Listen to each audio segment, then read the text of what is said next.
What's up, y'all? It's David over here with a new video for you guys. I wanted to let you guys know that I will be getting into the Iran war and just talking about it for a little while. Yeah, let's get it. We have breaking news right now. President Trump has just given an interview to the New York Post, and here's exactly what he says in part of that interview. We are loading up the ships with the best ammunition, the best weapons ever made, even better than what we did previously, and we blew them apart. Now, Okay, so obviously when he says this, he's obviously talking about, like, you know what I'm saying? We're loading up the ships with the best ammunition, the best weapons ever made, even better than what we did previously, and we blew them apart. So he's saying that we're loading up pretty much. We're getting money, and you know, say we pulled up with a whole bunch of shit that got some real punch to it. So I don't know what he's thinking about doing with that shit. Hopefully he's not thinking about like hurting anybody. Really, hopefully, because this is very bad. Really don't like Trump as a person, but that's what he's trying to say. all of this is activity remains constrained in that critical oil ship flow and waterway. The ships are waiting to get in. We've only seen maybe 3 of them with oil in them. Other ships have made it through up to about 11 or 12. But usually we see between 120 and 150 going through the Strait of Hormuz. Countries are perched to see what will happen next. And you heard from President Trump. He's more than perched. He didn't pull anybody out of that region. This is a ceasefire in the war. This is not a complete deal. We know that J.D. Vance, our vice president, is on his way to Islamabad, Pakistan, to go meet with those who will sit at the table and make a deal happen potentially. But President Trump is issuing that stern warning to the regime at this point. Here's also what he has put up on Truth Social. In part, there are reports that Iran is charging fees to tankers going through the Hormuz Strait. They better not be, and if they are, they better stop now, exclamation point. However, Iran's supreme leader is pushing back.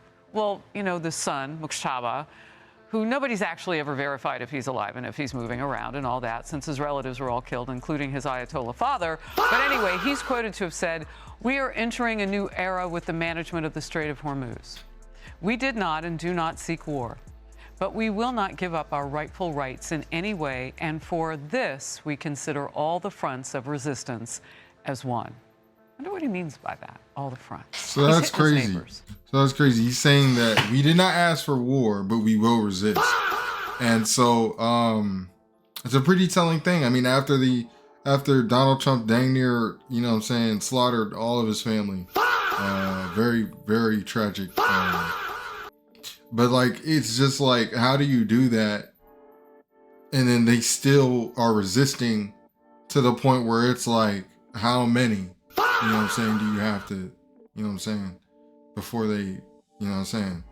So it's just like a lot of, I don't know. I feel like it's just a lot of differences between the people because they've been here for longer than we've been a people, than longer than America has been a people. They've been here way longer and they have way more history. So they're not going to back down and just be like, okay, you know what I'm saying? They're going to make it hard. So he doesn't have any friends. Meanwhile, Vice President Vance is expressing optimism ahead of tomorrow's talks. Looking forward to the negotiation. I think it's going to be positive. We'll, of course, see. As the President of the United States said, if the Iranians are willing to negotiate in good faith, we're certainly willing to extend the open hand. If they're going to try to play us, then they're going to find that the negotiating team is not that receptive. So we're going to try to have a positive negotiation. The President has gave us some pretty clear guidelines, and we're going to see. Joy Jones, warrior on the couch here. The nature of this war is that we're in a 3-day-old ceasefire that doesn't look very ceasefire-y on the Iran side. No, and this probably was expected. I think this more than anything, there's a thing called tyranny of distance when it comes to planning war. And so the further you are away from your resupply, your beans and bullets and all of that, the harder a sustained effort is. And then you start this war, you're ahead of schedule, and then you realize, okay, all these contingencies for resupply, stopping the fuel, those are falling apart because because of European countries afraid to be involved. Okay, now we need to reorient our compass and plan for this. I think it was the Ford we've lost already. So some of these assets that were there in the buildup are leaving. New troops are coming in. I don't think we've seen the end of the bombing campaign. Hopefully we've seen the end of what we call war. We've seen the end of our folks being in tremendous amount of harm's way. But at the end of the day, I mean, go back as far as you want. It's much easier to defend territory than it is to take it. It's much easier to Vietnam, Afghanistan, just in our lifetime. It's just much easier. It's much harder to eliminate threats in Iran than it would be if Iran were trying to attack somewhere else. When you have the defensive position, you don't have to expend all your ammo. You don't have to have more people. And so people talk about, oh, they shot down. Okay, so he talks about a very interesting point here. His point is that, like, essentially, if you're defending a country, you don't have to expend as much resources defending said country. So if you're moving military troops, moving military vehicles, they're not going to have to move that far as compared to what your adversary is moving. So the United States is moving a pretty far amount of space to get to Iran if they were ever supposed to go there. Whether it be by plane, by foot, they still have to travel an astonishing amount of space. So it makes it pretty hard for America to do that and still do it at a rate that's efficient. They're doing it at a very sub-efficient level, I would say. Like, they're not doing it as fast as they genuinely should be. And the reason is because Iran knows how to defend themselves. They just know what they're doing, and they've been doing it for a very long time. One of our planes, I thought that we had air superiority. Well, we do, because they're not flying planes. They're not bombing us. What we don't have is the ability to not know that they can do what the Mujahideen did to the Russians.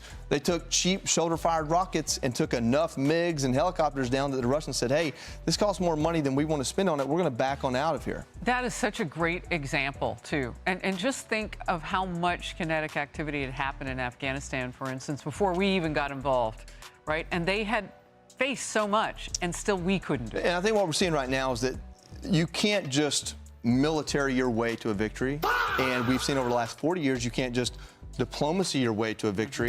It's up to President Trump and his team to learn how to use those two levers together to get to what they consider a victory. And as was outlined a week into the war, the victory was supposed to be, the goals were destroy their Navy, destroy their Air Force, destroy their ability to produce and fire missiles, and take away their ability to go nuclear. So as far as I'm concerned, those are still the four elements of victory. The Strait of Hormuz is not in there. No, but it's become something that, Rebecca, obviously Iran knows it can use that leverage, because why? Right. Why? Because they're right there. Actually, the waterway doesn't belong to them. It's along their country. No, it's international. It belongs to all of us. Okay, so this is another very quintessential thing that they're talking about. They're essentially saying that the Strait of Hormuz is not owned by Iran, yet Iran is taking it to themselves to defend the Strait of Hormuz against the United States. Now, that is a very weird semantic understanding of what's going on. Like, from one end, they don't own everything, but from the other end, they're defending it against someone, which means that they're trying to own it, like, by what they're doing. And belongs to nobody specifically. And so it's intolerable for the United States' perspective that Iran is going to claim that it can control the Strait of Hormuz. And remember, if Iran is controlling the Strait of Hormuz, that means China is, because China is the biggest backer and gets 90% of Iranian oil goes to China. The other thing I think it's really important, what Joey said is, I think all of this negotiation right now, Vice President Vance going to Pakistan, all he really needs to consider this a success, I think, is to get them to say they're not going to fire into the Strait. That's the immediate problem. And I think we're going to then see an international force there escort some oil through the Strait. NATO will get involved? I think they're going to see I think the Europeans are willing to do it if there's not open hostilities. And so they need to have the confidence that they can do that. And maybe if it's just temporary, get some oil through there. But we're still going to have all these other problems with this rump regime that exists. And then I think Epic Fury resumes in a few weeks, even if we do get some successful, safe travel through the Strait. But I don't understand, Kayleigh, how Europe can sit by and not let us use the airspace and the things that a U.S. military, should we have to re-engage and just protect the Strait so that ships can go through. I mean, but they want to benefit from that protection in the Strait. So they might take a part via NATO, and Ruta was just here, and so maybe those conversations are happening, the Secretary General of NATO. But they don't want to support what got us to the point where we could keep them from developing nukes. It's absolutely absurd, and that's why cameras weren't allowed in that room. Rutte and Trump do get along. Typically, there are cameras there, and we see this relationship, but we didn't see it because a hard conversation took place. And I've been in the room with President Trump as he's met with foreign countries and had those hard conversations. And believe me, they look very differently behind the scenes than they look like in front of the cameras, and that's where he gets his leverage. International diplomacy is messy. It's not going to be a clean process. There's a back and forth that takes place, and an added element when you're dealing with a terrorist regime like Iran that cannot be trusted.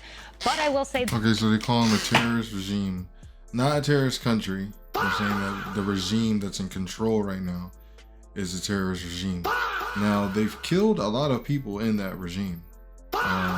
They've tried to weaken it, but what they have now is a more younger, more rebellious person that's even more, like, you feel me, ready to resist than his father. So I don't really, and he has a royal guard behind him. He has a lot of people behind him, and so it's very damning, very damning. The negotiators in the room, I've been there with Jared Kushner. He knows what he's doing. He's whip smart. Steve Witkoff, they are responsible for the hostages being released, the Gaza ceasefire. J.D. Vance is a key voice in this. And ultimately, President Trump, the closer who has solved 8 conflicts. This is a hard problem to solve. It has bedeviled every president over the last 47 years. But I like the odds with this president. Well, and like Joey said, they're using the 2 levers. They've got the diplomacy, and you know we will use our might. So, Emily, one more point about all this is Israel and its continued battle with Lebanon's terrorist army that sits there. And now the Lebanese want to talk about dismantling that army. I don't know if they can, but that's a sticking point. Iran says Hezbollah has to be able to do what it needs to do against Israel. So that's a war, I guess, that just continues. Well, I think that underscores that different sovereign entities have different mission objectives, and they have different purposes that they're seeking. If I can just ask you a follow-up real quick. For those that are saying, who are we even negotiating with in Iran or in the Islamic Republic? And secondly, how does that impact all of the proxies that were the source of so much death and destruction? Is it our Gulf allies that we can rely upon to help manage? Well, I think that this is a great question, Emily. And one of the things that the U.S. destroyed is command and control. It's the ability of the leaders to be able to communicate to the people in the field. And so that is a problem. And President Trump has said as much. But we do need to get whoever is going to be talking to J.D. Vance needs to say, we are going to call off attacks. There will be no attacks in the Strait of Hormuz. But it is a rump regime. We've taken out over 1,000 IRGC and besieged leaders. So we've taken over 1,000 leaders. 1,000 people. That's a lot of people to be taken out, especially if you're nitpicking at the top upper echelon of somebody's military brigade. It's very, very, very damning. Very damning that you can take out that many people. So they're trying to make sure that there's no attacks in the Strait of Hormuz. They're gonna try to get that established, but as she's saying that there's a really bad problem with communication, their ability to communicate with people in Iran. Like, it's hard for the leaders of Iran to talk to the military personnel. So we really have taken out the top leadership in the regime. It's really just a rump regime flailing at this point. Well, look, last hour we heard with a statement directly from the White House during the Faulkner Focus who would be sitting at the table on our side, Witkoff, Kushner, and Vice President Vance. We still, is your point, we don't know who's on the other side of the table. This is breaking just now from the President of the United States on Truth Social. Quote, the Iranians don't seem to realize they have no cards other than a short-term extortion of the world by using international waterways. The only reason they are alive today is to negotiate. Quick response to that, Kaylee. Yeah, he's clearly showing that he is willing to use hard power, and that is what makes this president different. You look at Joe Biden before him. Willing to use hard power means that they're blicking. They're using that blicky. They're using that blicky, and they're keeping it tucked. Soft power. What Iran saw was an unfortunate withdrawal from Afghanistan that was disastrous. What they see when they look at this president is someone who's saying hard power is not off the table here. I'm willing to use it, and I'm using it for leverage now. And as you pointed out, we're reinforcing that by pulling out what we need and putting back what we need. So, yeah, we haven't left. Yeah, I don't see anything saying that we're not going to continue Epic Fury. Hey everyone, I'm Emily Campagno. Oh, that was a video. If you guys watched, hope y'all enjoyed that, you feel me? Yeah.